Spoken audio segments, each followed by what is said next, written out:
Officials for this match. First referee, Mr. Romulo Mong Reforzado, National Referee.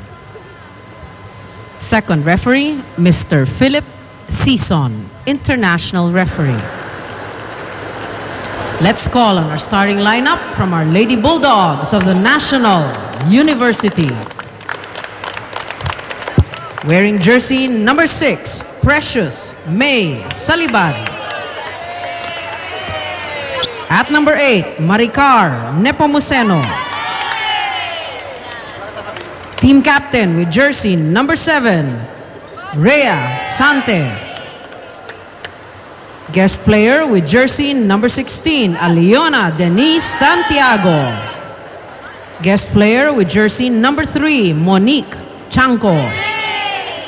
And guest player with jersey number 2, Cherry May Vivas. Libero, number 12, Jeneline Reyes.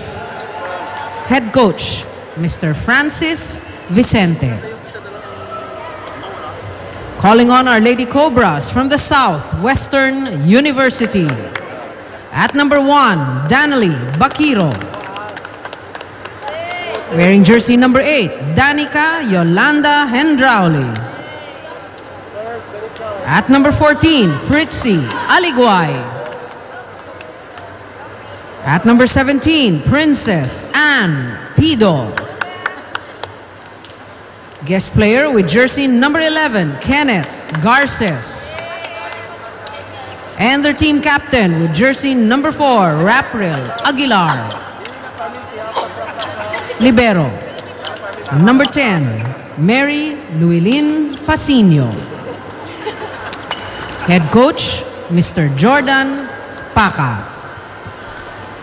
The best of luck to both teams. So there we have it, the starting sixes of both squads. Southwestern University going up against the National University Bulldogs. Well, you know, Noreen, you see all of us all sweaty here, but the aircon is in full blast. It's in full blast.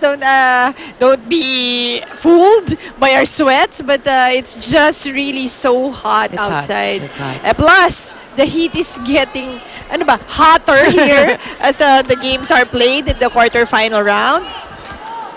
And every game, totoo yun eh, every game counts. Ang ganda nung format actually, yung tournament format natin.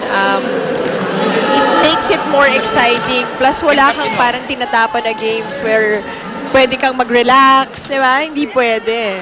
That's right, and a lot of people were also questioning the forfeiture of Adamson to Southwestern and Lyceum to a couple of other teams. So that really, yung sa standings that we were saying earlier, that every win counts because may carry over to this quarterfinals. You know, those games, the forfeitures are very important. Yes. Yun na nga eh. Even from the elimination round, naging very important all the games because it was a short one. Yeah. Plus, yun na yung factors kaya yung situation ng Lyceum and I think another school with the violation, same violation. Adamson. So Adamson with the same violation. So naging mas exciting because those two teams are really strong teams, di ba? Well, now equal footing na because of what happened. Anyway, so and you with a 1-point lead. Hendrauli actually has been a bright spot for the Southwestern University squad. Definitely. If she's siguro she's probably the top scorer of this team. And very consistent, consistent Hendrauli. Also, Southwestern University, when they tap Verano as well, you know, Verano always performs well for the squad. So at least may leeway si Coach Paca. Oh, good spike, but good cover. Free ball. Overset. Oh, another overset. Mistiming it totally this time. You know, it's not easy to give Dindin Santiago an I overset. always say that. An overset. That's right.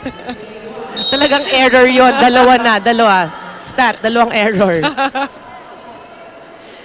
Well, if it's fun family pizza, it's gotta be Shakey's. Plus, it's not also easy to give her a quick hit. Dahil yung quick niya, not your usual height. Oh. Hendauli again with a killer, a cross-court killer there. 2-all. Aligway now to serve for the Lady Cobras. Aligway also played well in that game. The duel between St. Lasal of Bacolod and SWU. Yeah, you were saying earlier, no, it's so nice that these provincial squads, they're performing very well here in the Shakey's League. Because I think that's exactly the point why they get to be invited to put up the level of volleyball also in the Visayan region. Diba? That's So right. now it's happening. Diba? They're now up to par with some of the Manila teams. Yeah, and that's what you want to see in the future. Siguro it's also nice to see a champion. Yeah, diba? oh, definitely. Champion team from the Visayas region. And we know, like tayo, we were players, we even play badminton. We know that there are a lot of players from the provinces that are really, really strong. That's why nga may recruitment program yung mga schools like USA. Remember si Coach August? Ang sipag niyan mag-recruit. Well, ngayon lahat ng schools masisipag mag-recruit. That's why even the Manila teams, pag tinanong mo yan, marami dyan galing naman sa probinsya. That's right. As you see that open hit coming from SWU. See that once again. That's right, that's Princess Pido. You know, Pido is not even playing 100%. Yung may injury siya dun sa elbow niya. And yet, perfect open hit. That's right. I actually covered that game when she injured her elbow. Oh! That's a veteran move coming from Tiangco. That's right, left hand yun. Off speed. Off speed. Perfect spot. Oo. Kala niya lang madali yan, mahirap gawin yan. Talaga right over the blocker's hand. But Tiangco, With an angle. With an angle. And Rowley again. Just very powerful. Well, miscue by Cherry May Vivas and Linden Santiago.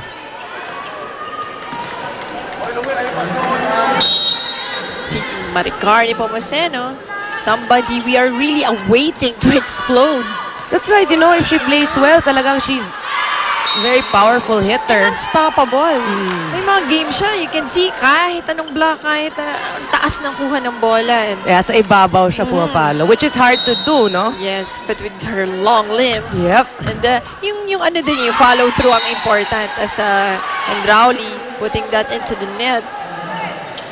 It's a close match, 6-5 in favor of the NU Bulldogs. And we'd like to thank Mikasa. The Mikasa MBA 300 is now the official game ball of the Shakey's V-League in its 8th season. More intense rallies, more thrills. The Mikasa MBA 300. Have you nahawakan mo na yung bola na to?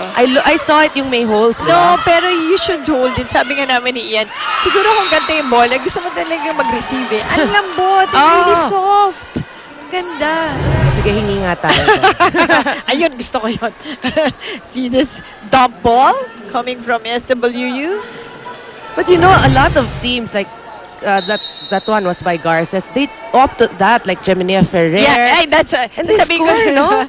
Yun ang ano talaga niya, na you'd see her do that several times in a game, which is, you know what's hard about that? Kasi pag palagi mong ginagawa, inaabangan na yun. Pero si Jennifer, hirap pa rin hulihin kahit alam mong ginagawa niya yun. Diba? Kaya nga effective yung mga dump ball because it's rarely done. That's right. Pero kay Jem, lagi mo nakikita yun yet hindi siya ma-stop. Effective pa rin. Ganun pa rin. Another one. See, ito, diba? Nabasa ka agad. Vivas! Too strong. No, but you're right. But Ferrer kasi she disguises her set, you know? Yeah, that's the perfect way to do it. It's just like setting it in last-minute decision yan eh. We need another kill coming from National University. Tiangco now to serve for NU. Oh, too near the net. That's right. Vivas just waiting for that early present. Well, NU ahead 8-6. We'll be back.